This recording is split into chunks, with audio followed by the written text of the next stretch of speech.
Hello everyone, एक बार फिर से आप सभी का स्वागत है। और आज के इस वीडियो में हम समझेंगे कि परीक्षा का फॉर्म कैसे भरना चाहिए। परीक्षा के फॉर्म भरने से लेकर ज्वाइनिंग तक की प्रोसेस के बारे में बात करेंगे डिटेल में। एक एक चीज़ को समझेंगे कि परीक्षा का फॉर्म भरते टाइम क्या क्या सावधानियां रखनी चाहिए, परीक्षा का फॉर्म किस प्रकार से भरना चाहिए, उसमें जिले की जो प्रेफरेंस होती है उसको हमको कैसे चुनना चाहिए, हमको फॉर्म कैसे फिल करना चाहिए। उसके अलावा एग्ज़ाम सिटी जब आती है या हमारा एडमिट कार्ड जब आता है तो हमको क्या क्या चीज़ें ध्यान रखनी चाहिए। उस प्रकार से जिला आवंटन कैसे होगा, हमारा तहसील आवंटन कैसे होगा, हमको गृह तहसील मिलेगी या नहीं मिलेगी, गृह जिला मिलेगा कि नहीं मिलेगा, ज्वाइनिंग में क्या होगा, ट्रेनिंग में क्या होगा, उन सभी बातों का इस वीडियो में सार है। ठीक है। और साथ ही जो हमारी एक वीडियो आया था कि आपके कुछ प्रश्न हो उनके जवाब यहाँ से दिए जाएंगे, तो आपके कुछ जवाब जो कि छूटे हुए हैं अभी कुछ प्रश्नों के, उनके जवाब आपको इस वीडियो में आज मिल जाएंगे। हम वीडियो को शुरू करते हैं। पहली स्टेप जो रहेगी हमारी वो क्या होनी चाहिए, परीक्षा का फॉर्म। अभी तक नोटिफिकेशन नहीं आया है। सारा का जो डेटा हम जो ये डिस्कस करेंगे, ये वर्ष 2017 का जो वैकेंसी आई थी और उसमें जो जो चीज़ें हुई हैं उसी के आधार पे हम लोग बात करने वाले हैं। अगर नोटिफिकेशन में कुछ बदलता है तो वो चीज़ हम बाद में देखेंगे। फिलहाल मान लीजिए कि आपकी तैयारी बहुत अच्छी चल रही है और अब परीक्षा का फॉर्म आ जाता है। तो परीक्षा का फॉर्म आने से पहले आपको एक चीज़ करनी है, गर्ल्स को विशेषकर मेहंदी नहीं लगानी है। ठीक है, हम लोग यहीं से टॉपिक शुरू करते हैं कि हमको क्या चीज़ नहीं करनी है अभी। तो अभी हम सभी को, चाहे जेंट्स हो चाहे मतलब कि बॉयज़ हो या गर्ल्स हो, सबको क्या ध्यान रखना है कि हाथ हमारा जो फिंगर है, जो हमारा अंगूठा है, जो थंब है, ये बिल्कुल सही होना चाहिए। मैंने बहुत सारे एग्जाम्पल देखे हैं, बहुत सारे एग्जाम में ये एग्जाम्पल देख रखे हैं कि किसी का फिंगर मैच नहीं करता और कहीं कहीं ये रीज़न होता है कि या तो हाथ पे चोट होती है या फिर उसके हाथ में मेहंदी लगी रहती है। तो इन दो रीज़न की वजह से, और तीसरा भी रीज़न कुछ हो सकता है, लेकिन जो मोस्टली जो रीज़न होते हैं ना, जो बहुत बार देखे गए मेरे द्वारा, मैंने 2-3 बार देख रखे हैं, किसी की मेहंदी की वजह से डॉक्यूमेंट वेरिफिकेशन है, मतलब कि वो बायोमेट्रिक जो वेरिफिकेशन होता है वो नहीं हो पा रहा है। तो आपको क्या नहीं करना है, आज से ही कोशिश करना है, क्योंकि अब ये 3-4 महीने में वैकेंसी आएगी ही आएगी। ठीक है, मुझे तो लगता है आएगी, अब भगवान जाने क्या हो। ठीक, तो आपको क्या करना है कि मेहंदी नहीं लगानी है हाथों में, और बाकी सब लोग, अगर सबके लिए बात की जाए तो अपने थंब को, दोनों थंब को सही रखना है अपने को, ये कहीं से भी डैमेज ना हो, कहीं लग ना जाए। कोई क्रिकेट अगर खेलते हो तो खेलते वक्त तो कोई चोट ना लग जाए इसमें, वो चीज़ हमको ध्यान रखनी है। ठीक, परीक्षा का जब फॉर्म आएगा तो फॉर्म कौन कौन भर सकता है, तो जो स्नातक होते हैं, जो ग्रेजुएशन होते हैं, जो ग्रेजुएट होते हैं, वो फॉर्म भर सकते हैं। किसी भी स्ट्रीम में उन्होंने ग्रेजुएशन किया हो वो फॉर्म भर सकते हैं। प्लस सीपीसीटी का सर्टिफिकेट उनके पास होना चाहिए। 2 साल का समय देंगे अगर सीपीसीटी नहीं पास है तो। पिछली बार 2 साल का समय दिया था, इस बार भी देने की संभावना पूरी पूरी है। आगे अगर हम देखेंगे तो किसी भी रेप्यूटेड शॉप से आपको फॉर्म भरना चाहिए, मतलब कि एक अच्छी दुकान हो, एक अच्छी शॉप हो, जो एमपी ऑनलाइन की बहुत पुरानी दुकान हो, या उसके पास मतलब कि जो दुकान वाला है उसके पास फॉर्म भरने का अनुभव हो।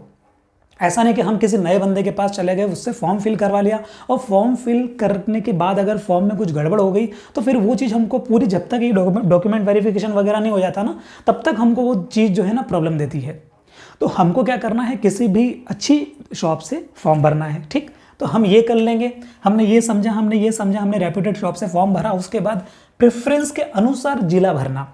इसका मतलब क्या है कि जब पटवारी परीक्षा की अगर बात करें तो इसमें क्या होगा, इसमें क्या हुआ था कि पहले से ही जिले आवंटन के लिए आ गए थे, मतलब कि जिले खुल गए थे और फॉर्म भरते टाइम ही हमको ये बताना था कि यदि हम अगर परीक्षा में पास हो जाते हैं, यदि आप परीक्षा में पास हो जाते हैं तो आपको सबसे पहले कौन सा जिला चाहिए, तो वो टिक करना रहता था। उसमें वो रेडियो बटन होता था कंप्यूटर में, जिसके माध्यम से हमको फॉर्म फिल करना था।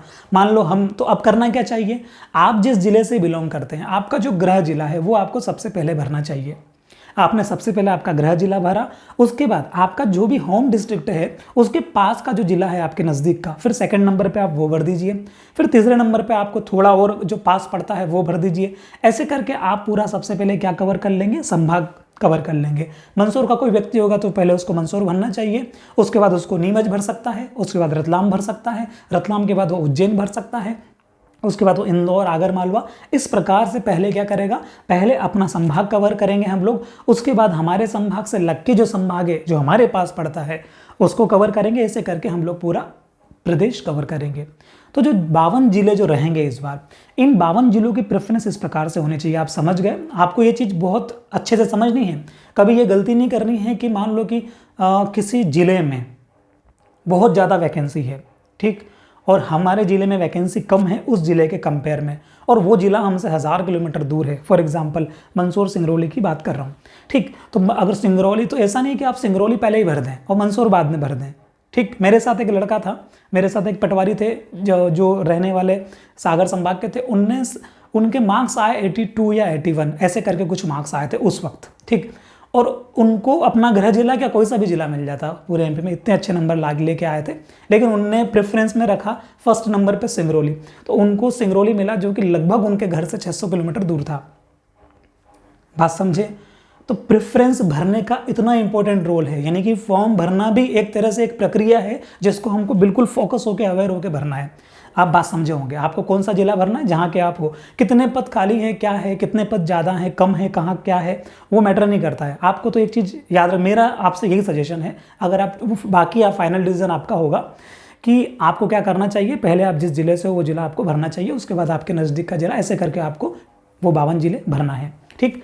जब आप जिला भर देंगे, मेहंदी आपने समझ लिया। फोटोज़ जो आप लगाएंगे फॉर्म के अंदर, फॉर्म फिल करते टाइम जो फोटोज़ लगाएंगे, हमारे जो हम फोटो खिंचाते हैं उसको भी हमको किसी अच्छे दुकानदार से खिंचवाने हैं। प्लस नोटिफिकेशन में साइज़ लिखी रहती है कि आपको इस साइज़ का फ़ोटो चाहिए, वही साइज़ का आपको फ़ोटो खिंचवाना है और वो फ़ोटो की कॉपीज़ अपने पास रखनी है। कम से कम 10 फोटो निकाल लीजिए। 10 फोटो अपने पास, अपनी जो फाइल है जिसके अंदर हमारे डॉक्यूमेंट्स रहते हैं, उस फाइल में हमको फोटो रख लेने हैं, क्योंकि वो फोटो इस स्टेज तक काम में आ सकते हैं। ज्वाइनिंग के स्टेज तक वो फोटो काम में आएंगे और ये स्टेज 6 महीने 7 महीने तक भी जा सकती है, इतना डिले भी हो सकती है। तो ऐसा ना हो कि हमने फ़ोटो खिंचाया और वो फ़ोटो हमारा कहीं रखा गया और बाद में हमको वो सेम फ़ोटो लाने में दिक्कत हो रही है। क्योंकि कभी कभी एडमिट कार्ड में ये लिखा हुआ जाता है, कोई कॉल ज्वाइनिंग वाले में भी, कि आपको सेम फ़ोटो ही लगाना है जो आपने फॉर्म भरते टाइम लगाया था। तो हम कैसे ढूंढेंगे? तो 2 तरीके हैं। एक तो हमारे पास हम फ़ोटो रख सकते हैं, दूसरा तरीका ये है कि हम उस दुकानदार को जहाँ से फ़ोटो खिंचा रहे हैं उसको ये बोल सकते हैं कि यार इसकी जो सॉफ्ट कॉपी है ये आपके पास, आप मेरे नाम से सेव कर दीजिए, तो आप वहाँ से भी निकाल पाएंगे।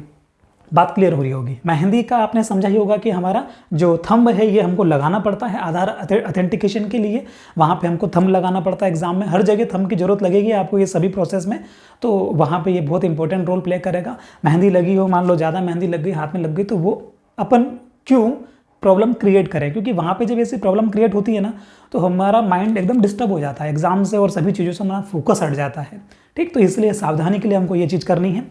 पहली स्टेज ये हो गई है। हमारी दूसरी स्टेज है कि परीक्षा, अब एग्ज़ाम हमारी होएगी। मान लो हमको पता लग गया कि हमारी एग्ज़ाम होने वाली है, तो जब हमारी एग्ज़ाम होगी ना, तो एग्ज़ाम होने से पहले हमको एक फर्स्ट चीज़ पता पड़ जाती है, एग्ज़ाम की सीटी। लगभग एग्ज़ाम से 10 दिन पहले, हमारी जब एग्ज़ाम होने वाली रहेगी उससे 10 दिन पहले हमको ये पता लग जाता है कि हमारी एग्ज़ाम किस सिटी में होने वाली है, किस ज़िले में या किस शहर में हमारी एग्ज़ाम होगी। तो यहाँ पे हमको क्या करना है कि ये 10-15 दिन का समय इसलिए मिलता है कि आप, अगर वो आपके ज़िले से या आप जहाँ रहते हो, आपके घर से आपको सेंटर बहुत ज़्यादा दूर मिला है, 200-300 किलोमीटर की दूरी पे अगर है, तो फिर आपको, या 150 किलोमीटर की दूरी पर है, तो आप उसके जाने के साधन का या तो रिजर्वेशन करवा लीजिए या फिर कोई ना कोई प्लानिंग कर पाएँ कि मैं वहाँ पर कैसे जाऊँगा, इसलिए वो होता है। फिर एग्ज़ाम का आपका एडमिट कार्ड आता है, लगभग 3 दिन पहले आपका एडमिट कार्ड आता है। उस एडमिट कार्ड में क्या लिखा रहता है? एग्ज़ाम का सेंटर लिखा रहता है। सिटी तो हमको 10 दिन पहले ही पता पड़ गई कि हमारी एग्ज़ाम कौन सी सिटी में होने वाली है, और एग्ज़ाम के 2 या 3 दिन पहले हमको ये पता लग जाता है कि उस सिटी में, जिस भी सिटी में हमारी एग्ज़ाम होने वाली है, उसमें कौन से सेंटर पर हमारी परीक्षा होगी। तो हमको क्या करना है कि सबसे पहली बात तो मैं तो ये मानता हूँ कि हमको 1 दिन पहले ही सेंटर पे पहुँच जाना चाहिए। सेंटर पे इन द सेंस उस सिटी में पहुँच जाना चाहिए, और उस सिटी में भी उस जगह जाना चाहिए या उस जगह हमको ठहरना चाहिए जो सेंटर से जितना हो सके उतना नज़दीक हो, ताकि जब हमारा रिपोर्टिंग टाइम का जब समय आता है मॉर्निंग वाली शिफ्ट में, बहुत प्रॉब्लम होती है जाने में, ठीक। तो हमको इस चीज़ का ध्यान रखना है। अब इसमें मैं थोड़ा सा मेरा एक सुना देता हूँ किस्सा, 1 या 2 मिनट का किस्सा है। उस किस्से से भी आपको काफ़ी हद तक चीज़ें सीखने को मिलेगी। जैसे फॉर एग्जांपल क्या हुआ था कि मैंने भी फॉर्म भर दिया था और मुझे भी पता लग गया था 10 दिन पहले। मैं मंसूर का रहने वाला हूँ और मेरा पेपर का जो सेंटर आया था वो आया था नीमच जिला। आपने सुना होगा नीमच जिला, जो नीमच के होंगे वो तो जानते भी होंगे कि नीमच जिले में जो जावद तहसील है, तो जब हम जावद जाते हैं तो जावद पे एक सेंटर आता है, लगभग नीमच से 12-13 या 14 किलोमीटर की दूरी पे है। मंसूर से नीमच की दूरी है 50 किलोमीटर और मंसूर और नीमच से उस सेंटर की दूरी है 14 किलोमीटर। यानी कि मेरे घर से जो दूरी थी सेंटर तक की वो थी लगभग 65 या 70 किलोमीटर। 70 किलोमीटर मुझे मेरे घर से सेंटर पड़ रहा था। अब मेरा एग्ज़ाम था 28 दिसंबर या 29 दिसंबर में, भूल चुका हूँ, लेकिन फर्स्ट शिफ्ट में मेरा एग्जाम था मॉर्निंग में 7:30 बजे। दिसंबर का महीना, बहुत कड़ाके की ठंड, इतनी कड़ाके की ठंड जिसकी कोई हद ना, उस टाइम क्रिसमस के आसपास की ठंड है, ठीक है। मैंने ओवर कॉन्फिडेंट हो गया इस चीज़ को लेके कि अपनी तैयारी बहुत अच्छी है, अपन चले जाएंगे, क्या फ़र्क पड़ता है सुबह, मतलब कि इतना मैंने सोचा ही नहीं कि सुबह क्या हो सकता है। सुबह बहुत बड़ी ट्रेजेडी भी हुई। हालांकि मैं सेंटर पहुंचा, हुआ ये कि मैं सुबह 5 साढ़े 5 बजे उठा और कड़ाके का कोहरा था, बहुत खतरनाक कोहरा था, बिल्कुल दिख भी नहीं रहा था अपने को दूर तो। और जाने का खास बात है कि जाने की प्लानिंग मॉर्निंग में थी, और वो भी कार से जाने की प्लानिंग नहीं थी क्योंकि कार थी नहीं और है भी नहीं फिलहाल तो उस टाइम बाइक थी और बाइक से जाने की प्लानिंग करी थी कि बाइक से ही जाएंगे। अब बाइक से जाने की प्लानिंग करी, अब मॉर्निंग में मैं तैयार तो हो गया 5:30 बजे, लेकिन अब जाऊँ कैसे, कोहरा था। मैंने जैसे तैसे करके 6 बजे घर से निकला। रिपोर्टिंग टाइम आई थिंक 7:30 बजे का था, यानी कि 7:30 बजे शुरू था, 7:15 बजे या 8 बजे ऐसा ही कुछ था लास्ट एंट्री। तो मैं मंदसौर से निकला और मैं हार्डली पिपले मंडी क्रॉस किया, मल्हारगढ़ आता है, मंदसौर से 30 किलोमीटर में लगभग गया। इस दरमियान ही मेरा, मैं झूठ नहीं बोल रहा हूँ, ऐसा हुआ कि मेरे मन से अंदर से ऐसा आया कि नहीं यार मैं अब नहीं जा पाऊँगा। इतनी कड़ाके की ठंड थी जो मैं सहन नहीं कर पा रहा था।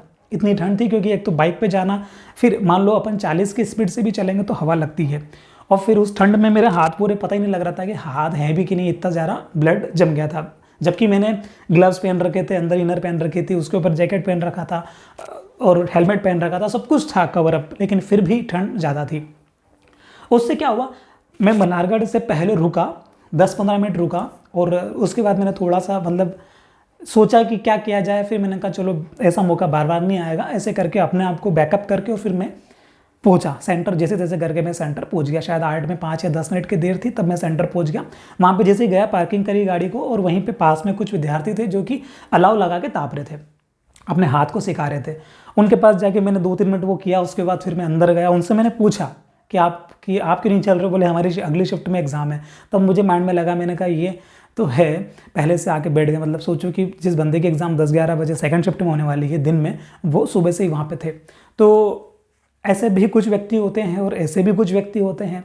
तो हमको क्या करना है, फिर एग्ज़ाम जब शुरू हुई ना, तो हमारा जो फोकस होता है ना, एक वो रात वाला जो एग्ज़ाम से, मान लो कि मेरी कल एग्ज़ाम है, आज मेरा कॉन्फिडेंस बहुत हाई था, रात तक भी बहुत हाई था कि ठीक है 80 नंबर प्लस लाएंगे अपन, ऐसी स्थिति थी। लेकिन एग्ज़ाम में ऐसा हुआ, ये चीज़ जो घटी मेरे साथ, जो घटी, तो ये 2 घंटे का जो समय था, मॉर्निंग में 6 बजे से, एग्ज़ाम से पहले 6 से लगा के 8:30 तक का जो समय था ना, ये 2.5 घंटे में मेरा पूरा माइंड का जितनी भी प्लानिंग वगैरह सब कुछ जो मैंने करी थी, सब कुछ का बैंड बज चुकी थी। और जैसे मेरा मतलब वहाँ पे क्या प्रायोरिटी थी कि जैसे तैसे करके सेंटर पहुँच जाऊँ, बस। तो सेंटर पहुंचा, एग्ज़ाम शुरू हुई, और मुझे ऐसा भी लगता है कि शायद से उससे बहुत ज़्यादा फोकस मेरा ख़राब हुआ, और वो चीज़ें एग्ज़ाम में अपने को बहुत ज़्यादा रिफ्लेक्ट करती है। तो इसलिए मैं आपको ये बता रहा हूँ कि आप एग्ज़ाम सेंटर समय से पहले पहुँचेंगे, ठीक। मेरी बातें याद रखिएगा, बहुत हेल्प करेगी। एग्ज़ाम समय से पहले पहुँचेंगे आप, हो सके तो एक दिन पहले ही उस सिटी में पहुँच जाना, अगर आप मंदसौर नीमच क्षेत्र से हो और आपकी एग्ज़ाम उज्जैन इंदौर हो रही है तो, ठीक है। ऐसे ही बाकी लोग भी अपने ज़िले से लिंक कर लेंगे इस चीज़ को। अब जब हमने परीक्षा फॉर्म भरा, परीक्षा के एग्ज़ाम, हमारी एग्ज़ाम भी हो गई, अब रिजल्ट आएगा। जब रिजल्ट आएगा ना, तो रिजल्ट के अंदर ही ये चीज़ लिखी रहती है कि आप क्वालिफाई हैं, डिस्क्वालीफाई हैं, और अगर आप पास हो गए हैं तो उस पास में ये भी लिखा रहता है कि आपको कौन सा जिला आवंटन हुआ है। बात क्लियर है? जब हमारा रिजल्ट आएगा तो जिला आवंटन के साथ, मतलब मेरिट के आधार पर हमारे जो मार्क्स आएंगे, मेरिट के अनुसार हमको जिला आवंटन होगा। जिला आवंटन होगा, आप बात समझे होंगे। पहले ही हमने फॉर्म भरते टाइम ही हमने 52 जिलों की लिस्ट दे दी है कि मुझे पहला जिला चाहिए अगर मेरे नंबर मेरिट में आ जाए तो, फिर दूसरा चाहिए अगर वहाँ नहीं नंबर लगा तो, फिर अगर तीसरा जिला ये वाला देना मुझे अगर मेरे और कम नंबर कम हो जाए तो। ऐसे हमारे जो मार्क्स होते हैं, उस मार्क्स के अकॉर्डिंग एक मेरिट बनती है, और उस मेरिट के अकॉर्डिंग हमको जिला आवंटन होता है। आप जिस गृह जिले में, जो भी आपका जिला है, उस जिले की जो भी नंबर मेरिट गई है, अगर उसके बराबर आपके मार्क्स आ गए, मान लीजिए एग्जांपल लेते हैं, जैसे मंदसौर का कट ऑफ मान लीजिए कि 77 नंबर गया है या 78 नंबर गया है, 77 मान लो, 77 मंदसौर का कट ऑफ गया है, और अगर आपके भी 77 मार्क्स आ गए तो आपको मंदसौर मिल जाएगा। लेकिन अगर आप 77 नंबर लेके नहीं आए, आप 76 नंबर लेके ही आए, फॉर एग्जाम्पल आप 76 नंबर लेके आए, तो अब मंदसौर तो आपके प्रेफरेंस के अकॉर्डिंग आपको नहीं मिलेगा, क्योंकि आपने नंबर 1 तो मंदसौर डाला है, लेकिन मंदसौर जिले के लिए जितने नंबर चाहिए वो आप नहीं लाए, आप 1 नंबर कम लाए, तो आप लेके आए मान लो 76। तो अब आपको वो जिला आवंटित होगा जिसका कट ऑफ 76 गया है। तो आपको बात क्लियर हो रही होगी कि जिले का आवंटन इसलिए इंपॉर्टेंट होता है। अब मान लीजिए कि सेकंड नंबर जो नीमच था, ठीक, उसका 76 कट ऑफ है और वो जिला आपके मंदसौर से पास पड़ता है, तो आपको वो आवंटित होना चाहिए अगर आपने दूसरे पे भरा। लेकिन आपने एक गलती करी, आपने क्या किया, मान लीजिए पहले पे मंदसौर भरा, उसके बाद आपने दूसरे पे नीमच नहीं भरा, आपने दूसरे पे भर दिया। मान लो मंदसौर से कोई एग्जाम्पल लेते हैं हम लोग, कोई जिला ऐसा बताइए जैसे कट ऑफ गुना ही ले लो। मान लो कि गुना आपने सेकंड नंबर पे भर दिया, अब आपने गुना सेकंड पे भर दिया और फिर तीसरे पे नीमच भर दिया, तो अब आपके और गुना का कट ऑफ भी 76 है, ठीक, तो गुना का कट ऑफ भी 76, तो आपको गुना अलॉट हो जाएगा। बात समझे, आपको तीसरे नंबर पे जो नीमच है वो आपको अलॉट नहीं होगा क्योंकि आपने प्रेफरेंस ही ऐसी दे दी है। तो अब आप क्लियर कर पा रहे होंगे कि आपका जो जिला आवंटन है ना, वो आपके मेरिट के आधार पे और जो आपने भरे हैं उसके आधार पे आपको मिलेगा। तो आपको नज़दीक वाले जिले भरने हैं ताकि ये गड़बड़ ना हो उस वक्त, नहीं तो पता लगा आपको नीमच भी मिल सकता था लेकिन आप मंदसौर के रहते हुए आपको नीमच नहीं मिला और आपको गुना मिला और फिर आपको बहुत दूरी लग रही है। बात क्लियर होगी। तो ये था आपका रिजल्ट वाला। स्टेप 3 आप पार कर लेंगे, उसके बाद आएगी स्टेप 4 जो कि डॉक्यूमेंट वेरिफिकेशन की है। मतलब कि आपको यहाँ पे अब डॉक्यूमेंट वेरिफिकेशन करवाना, रिजल्ट आने के 2 या 3 महीने के अंदर अंदर डॉक्यूमेंट वेरिफिकेशन के लिए सबसे पहले क्या होता है, एक कॉल लेटर आता है, एक एडमिट कार्ड आता है, उसमें सभी चीज़ें लिखी रहती है कि आपको डॉक्यूमेंट वेरिफिकेशन करवाने के लिए इस तारीख को आना है, इतनी बजे आना है और इस जगह आना है। अधिकतर केसों में यानी कि आवंटित जिले में ही आपको जाना होता है। जो भी जिला आपको अलॉट होता है ना कि आपको ये वाला जिला अलॉट हुआ है, उसी जिले में आपको डॉक्यूमेंट वेरिफिकेशन के लिए जाना होता है। एडमिट कार्ड आपके पास पहले से ही रहता है, उस एडमिट कार्ड में एड्रेस, टाइम लिखा रहता है और आपको क्या क्या डॉक्यूमेंट लेके जाना है ये भी लिखा रहता है कि आपको 10th की मार्कशीट चाहिए, 12th की मार्कशीट चाहिए, आधार कार्ड वगैरह हो गया या स्नातक की आपकी डिग्री वगैरह हो गई है, CPCT अगर है तो उसका सर्टिफिकेट, ये सब चीज़ें उसमें लिखी रहती है कि आपको ये चीज़ें लेके आना है। बात क्लियर। अब आगे बढ़ते हैं। जब आप डॉक्यूमेंट वेरिफिकेशन करवा लेते हैं तो बहुत सारे केस में ऐसा होता है कि जब डॉक्यूमेंट वेरिफिकेशन कंप्लीट हो जाता है उसी वक्त ज्वाइनिंग लेटर मिल जाता है। सुबह आपका डॉक्यूमेंट वेरिफिकेशन हो गया और शाम तक मान लो आपको उस दिन ज्वाइनिंग लेटर मिल गया, ठीक, कि आपको इस तारीख को आके ज्वाइन करना है, या तो ऐसा हो जाता है। और अगर ऐसा नहीं होता है तो फिर अलग से एक तारीख डिसाइड कर दी जाती है कि आपको इस दिन आके ज्वाइन करना है। उसके लिए इन सभी चीज़ों के लिए आपके पास मेल आते हैं और मेल के साथ साथ यानी कि आपको ईमेल किया जाता है आपकी ईमेल आईडी पे, और उसके साथ ही आपका जो भी आपने एड्रेस दिया है उस एड्रेस पे स्पीड पोस्ट से एक लेटर भी आता है, ठीक। तो जब आपकी ज्वाइनिंग होगी, मतलब कि जो आपकी ट्रेनिंग होगी, ट्रेनिंग शुरू हो जाएगी, आपको ज्वाइनिंग लेटर दे दिया गया और आपको बोल दिया कि आपको इस तारीख के दिन यहाँ पे आना है। ट्रेनिंग कहाँ पे होगी? ट्रेनिंग भी आपके आवंटित जिले में होगी। जो जिला आपको अलॉट हुआ है उसी जिले में आपकी क्या होगी? ट्रेनिंग होगी। ट्रेनिंग जिला मुख्यालय में होती है, ट्रेनिंग जिला मुख्यालय में होती है और ट्रेनिंग 6 महीने की होती है। अब ट्रेनिंग में क्या होता है कि सबसे खास बात जो जिस चीज़ के लिए हम लोग इतनी मेहनत करते हैं वो चीज़ ट्रेनिंग में शुरू हो जाती है, वो है सैलरी। सबसे अच्छी बात इसकी यही है कि सैलरी जो है ना, वो सैलरी, हमारा जो वेतन है वो ट्रेनिंग के फर्स्ट डे से ही स्टार्ट हो जाता है। बस इसमें 2 चीज़ें हमको नहीं मिलती है। क्या क्या चीज़? एक तो हमको HRA नहीं मिलता, यानी कि हाउस रेंट अलाउंस जो होता है, जो रहने का जो भत्ता होता है, वैसे भी इसमें कम है 258 रुपये, तो 258 रुपये वो नहीं मिलते हैं। और उसके अलावा जो ये लिखा है मैंने ST यानी कि स्टेशनरी भत्ता, स्टेशनरी का जो अलाउंस होता है जो कि 1300 रुपये है, वो नहीं मिलता है।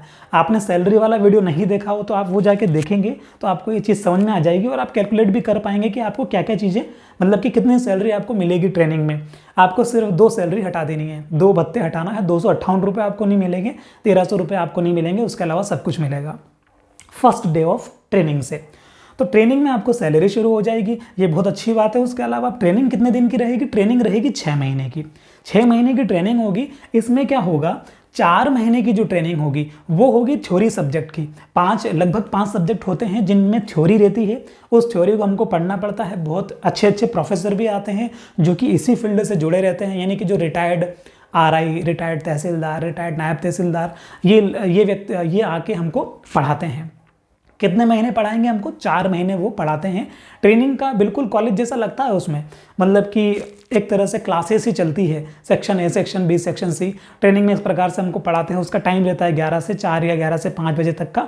हालांकि बहुत इंजॉयमेंट वाला समय रहता है वो, उसमें बहुत मज़ा आता है, ठीक। तो टोटल 6 महीने की आपकी ट्रेनिंग रहेगी जिसमें 4 महीने की थ्योरी इसमें पढ़ाएंगे। उसके बाद इन्हीं 4 महीने के दौरान जब आपका चौथा महीना खत्म होने वाला रहेगा तब आपको तहसील आवंटित हो जाएगी। एक जिले से एक लेटर निकल जाएगा, क्योंकि सभी लोग एक ही जगह ट्रेनिंग कर रहे होते हैं। जिस जिले में हमारी ट्रेनिंग होती है उसमें उस जिले में जो भी लोग सिलेक्टेड पटवारी हैं उन सभी की ट्रेनिंग एक ही जगह होगी। अब वहीं से क्या होता है, जिले में ही तहसीलें आवंटित कर दी जाती है। मान लीजिए एक जिले में 8 तहसीलें हैं, ऐसा हम अनुमान लगाते हैं। एक एग्जाम्पल लेते हैं, उदाहरण कि किसी जिले में मान लो 8 तहसील हैं और उस जिले में मुख्यालय पर ट्रेनिंग हो रही है। तो ये जितने भी पटवारी ट्रेनिंग कर रहे हैं इनको डिवाइड करके उन 8 तहसीलों में विभाजित कर दिया जाता है, मतलब कि भेज दिया जाता है कि कुछ पटवारी इधर चले गए, कुछ पटवारी इधर चले गए, कुछ पटवारी इस तहसील में चले गए। ऐसे करके उनको क्या हो जाता है, तहसील अलॉट हो जाती है। अब एक मुख्य बात यह है कि इस पटवारी के अंदर आपको जो गृह जिला होता है, आप जिस जिले के हैं वो जिला तो आपको मिल जाता है। अगर आप उस कट ऑफ को क्लियर कर लेते हैं तो वो जिला तो आपको मिल जाता है, लेकिन जिस तहसील में आप रहते हैं वो तहसील आपको नहीं मिलती है। ठीक है, मान लीजिए जैसे मैं मंदसौर का रहने वाला हूँ और मैं मंदसौर तहसील में ही रहता हूँ, मंदसौर जिले का भी हूँ और मंदसौर तहसील का भी हूँ। तो मेरे केस में अगर मैं मंदसौर का कट ऑफ क्वालिफाई कर लूँ तो मुझे मंदसौर जिला तो मिल जाएगा, लेकिन वो मंदसौर तहसील है जो कि मेरी गृह तहसील है वो मुझे नहीं मिलेगी, मुझे मंदसौर के किसी अन्य तहसील में भेजा जाएगा। तो इसमें ये रूल लगता है। तो किसी को डाउट होता है कि गृह तहसील गृह जिला, तो गृह तहसील नहीं मिलती है लेकिन गृह जिला मिल जाता है। बात क्लियर। अब वो तहसील आवंटित जो होती है ना, वहाँ पे हमको ये 6 महीने की ट्रेनिंग में से 4 महीने हमने पढ़ लिया जो हमको पढ़ना था वो, और 2 महीने की जो ट्रेनिंग होती है हमारी वो फील्ड पे होती है। उस फील्ड में क्या होता है, उस फील्ड की ट्रेनिंग में जो दूसरे पटवारी जो होते हैं उनके साथ, जो पुराने पटवारी जो होते हैं उनके साथ हमको, जो सीनियर पटवारी होते हैं उनके साथ हमको क्या करते हैं, अटैच कर देते हैं। उनके पास एक से अधिक हल्के रहते हैं, उन हल्कों में हमको वो ट्रेनिंग देते हैं। कभी इस हल्के में घुमा के ले आए, कभी उस हल्के में घुमा के ले आए, कभी हमको कोई काम दे दे कि आप अकेले जाके ये काम करके आओ। ऐसे 2 महीने तक हम उस ट्रेनिंग को, उस फील्ड वाली ट्रेनिंग को, फील्ड पर जाके लोगों से बातचीत करके काम को धीरे धीरे सीखते हैं। जो हम पढ़ के आए वो, तो जो पढ़ के आए वो थ्योरी था, अब जो पढ़ के आए उसका प्रैक्टिकल हो रहा है। तो 2 महीने उसकी प्रैक्टिकल चलता है और फिर ऐसा करने के बाद जो एसडीएम महोदय होते हैं उस पर्टिकुलर क्षेत्र के, उपखंड के, वो हमको हल्का आवंटन का एक लेटर जारी कर देते हैं। जो भी तहसील आपको अलॉट होती है उस तहसील से संबंधित जो एसडीएम होते हैं उनके माध्यम से उस तहसील में जितने भी पटवारी हैं उनका एक आदेश निकल जाता है कि इन पटवारियों को इन हल्कों में पदस्थ किया जाता है। तो आपको भी कोई ना कोई हल्का के, मान लीजिए इन पटवारी को ये हल्का आवंटित किया जाता है, तो आपको वहाँ से हल्का आवंटन हो जाता है। और जब आपको हल्का आवंटन हो जाता है तभी आप फाइनली पटवारी कहलाते हैं कि हाँ, अब हम इस हल्के के पटवारी बन गए हैं, तो अब ये हल्के की सारी जिम्मेदारी हमारी है। ठीक, एक तरह से अगर देखा जाए तो ग्राम पंचायत स्तर पर पटवारी एक बहुत जिम्मेदार वाला पद है। अगर ग्राम पंचायत की अपने ही हल्के की बात की जाए तो वो जिम्मेदारी वाला पद है। उन्हीं के अंडर में हम चीज़ें सारी होती हैं, कोई दुर्घटना वगैरह जो भी होती है उसके लिए सबको हमको अलर्ट रहना पड़ता है। पटवारी के अंडर में एक चौकीदार भी होता है जिसको कोटवार कहते हैं, वो भी पटवारी को जब जरूरत लगती है तब सूचनाएं प्रोवाइड कराता है, प्लस पटवारी की हेल्प के लिए हमें साथ में रहता है। ये बात भी आपको क्लियर हुई। उसके बाद जॉब प्रोफाइल पे आते हैं। जॉब प्रोफाइल जो है ना, उसमें मुख्य कार्य, जो जब हम पटवारी बन जाएंगे तब जो मुख्य कार्य हमको करने पड़ेंगे वो 4 तरह के मुख्य कार्य होते हैं। जैसे एक तो होता है नामांतरण, एक होता है बंटवारा, एक होता है सीमांकन, एक होता है गिरदावरी। नामांतरण मुख्यतः 2 प्रकार के होते हैं। नामांतरण में क्या होता है कि एक तो किसी के नाम जमीन होती है, मान लो कि किसी व्यक्ति के नाम जमीन है और उसने किसी दूसरे व्यक्ति को जमीन बेच दी, तो जिस व्यक्ति ने जमीन खरीदी उसका नाम चढ़ाना पड़ेगा जमीन में और इस व्यक्ति का नाम हटाना पड़ेगा। तो इसका एक आवेदन होता है, उसके माध्यम से फिर वो चीज़ पटवारी को करनी होती है कि जिसने जमीन बेच दी है उसका नाम रिप्लेस करके जिसने खरीदी उसका नाम चढ़ाना पड़ता है। इसको नामांतरण कहते हैं। ये नामांतरण का एक प्रकार हो गया। नामांतरण का दूसरा प्रकार होता है कि किसी व्यक्ति के नाम से जमीन है, उसकी उम्र ज़्यादा थी और वो किसी कारणवश उसकी डेथ हो जाती है, तो जब, और जमीन में तो उसी का नाम चलता रहता है क्योंकि उसकी डेथ हो गई है, तो संबंधित व्यक्ति से मृत्यु प्रमाण पत्र लेके उसके वारिसों के नाम उसमें चढ़ाने पड़ते हैं। तो ये दूसरे प्रकार का नामांतरण हो गया। उसके जो भी वारिस हो, जितने बेटा बेटी जो भी हो, उनके नाम उसमें चढ़ाने पड़ते हैं। ये दूसरा काम हो गया। तीसरा काम हो गया जो मुख्य काम है, सीमांकन। सीमांकन मतलब कि खेत को नापना। तो खेत को नापना भी एक मुख्य कार्य है। इस खेत को नापने के लिए जो आरआई साहब होते हैं, वित्त आरआई यानी कि जो रेवेन्यू इंस्पेक्टर होते हैं, जिसको राजस्व निरीक्षक कहा जाता है, उन साहब के माध्यम से या उनके साथ जाके हम खेत को नापते हैं। ये भी एक मुख्य कार्य है। उसके अलावा एक काम है गिरदावरी वाला। गिरदावरी वाला काम ये है कि अपने हलके में जो अपना संबंधित जो हलका है अपना खुद का, उस हलके में जो किसान है उन्होंने उनके खेत में कौन सी फसल वो रखी है उसको अपने मोबाइल में अपडेट करना, अपने मोबाइल में चढ़ाना, इस प्रोसेस को बोलते हैं गिरदावरी। तो ये मुख्यतः 4 काम है। उसके अलावा अन्य कार्य होते हैं, जैसे पीएम किसान सम्मान निधि आपने सुना होगा, जो 2000 रुपये खाते में डलते हैं, तो उन 2000 की राशि वाला काम, इस प्रकार के अन्य काम होते हैं वो भी करना पड़ते हैं। ठीक, अब इसमें एक चीज़ और है कि ये 2 मंथ का, इससे तो आपको हल्का मिल गया, लेकिन ये जो 4 महीने की जो आपको आपका थ्योरी सब्जेक्ट की जो वो हुई थी, ट्रेनिंग हुई थी, इसके लिए एक एग्ज़ाम होती है अलग से, जिसको मतलब कि डिपार्टमेंट एग्ज़ाम होती है। ये आपको अलग से इन्फॉर्म कर दिया जाता है। ठीक है, हल्का आवंटन हो गया, उसके बाद 6 महीने हो गए या 1 साल हो गया, इस भीतर वो एग्ज़ाम होती है। एग्ज़ाम होने से 1-2 महीने पहले इन्फॉर्म किया जाता है कि आपकी डिपार्टमेंटल एग्ज़ाम अब होने वाली है। तो जो हमने 4 महीने में पढ़ा है उसकी वो एग्ज़ाम होती है। इस एग्ज़ाम को पास करना भी आवश्यक होता है। हालांकि इस एग्ज़ाम में अगर फेल हो जाते हैं तो ये एग्ज़ाम हम दोबारा दे सकते हैं, फिर इसको दोबारा पास कर सकते हैं, फिर फेल होगा तो फिर पास कर सकते हैं। ठीक, तो ये भी एग्ज़ाम पास करना हमको ज़रूरी है। ये सभी चीज़ें हमको, और सीपीसीटी पास करना ज़रूरी है। एक शब्द आपने सुना होगा, प्रोबेशन पीरियड। ठीक है, जिसको परिवीक्षा अवधि बोलते हैं। ठीक है, प्रोबेशन पीरियड, पटवारी के अंदर प्रोबेशन पीरियड 2 साल का था। तो 2 साल तक जो प्रोबेशन पीरियड चलता है, ठीक है, अस्थायी टाइप से चलता है। वैसे तो उसको स्थायी मानते हैं, पर कहने को वो है कि प्रोबेशन पीरियड रहता है, जिसमें हमको गंभीरता से काम करना पड़ता है। ठीक, इस प्रोबेशन पीरियड में अगर मान लो कि 2 साल के बाद तो प्रोबेशन पीरियड खत्म हो जाना चाहिए। अगर आपके पास ग्रेजुएशन तो है ही है, आपके पास सीपीसीटी भी है, और ये आपने एग्जाम भी पास कर ली, आप पूरी तरह सब कुछ हो, तो 2 साल के बाद आपका खत्म हो जाना चाहिए। तो खत्म हो भी जाता है प्रोबेशन पीरियड। लेकिन प्रोबेशन पीरियड उनका खत्म नहीं होता है 2 साल के बाद भी, जिन्होंने या तो डिपार्टमेंटल एग्जाम पास नहीं करी हो या उनके पास सीपीसीटी न हो। ठीक है, इस केस में प्रोबेशन पीरियड खत्म नहीं होता है, वो चीज़ चलती रहती है। अब हम एक चीज़ और इसमें ऐड करके, ये हमने ऐड कर ही दिया, अब आते हैं हम ट्रांसफ़र पे। ये चीज़ सबके लिए नहीं होती है। जो गृह तहसील, जो अपना गृह जिले में जिनको मिल गया वो तो ठीक है, उनका तो यहाँ पे काम खत्म हो गया। ठीक, उन्होंने जॉब प्रोफाइल देखा, चीज़ खत्म हो गई। अब ट्रांसफ़र उन लोगों के लिए है जो कितने, मान लो कि 0.5, 0.4, 0.3, 0.2 नंबर से चूक गए अपने ज़िले में जाने से, उनको अपना जिला आवंटन नहीं हुआ, उनको कोई तीसरा जिला आवंटन हो गया क्योंकि उनके नंबर कम थे। जैसे कि मेरा वाला केस है कि मैं मंदसौर का रहने वाला हूँ, लेकिन गुना जिले में जॉब कर रहा हूँ। तो मुझे अगर गुना से मंदसौर जाना है तो मुझे इस ट्रांसफ़र पॉलिसी का लाभ लेना पड़ेगा, इसके बारे में सोचना पड़ेगा।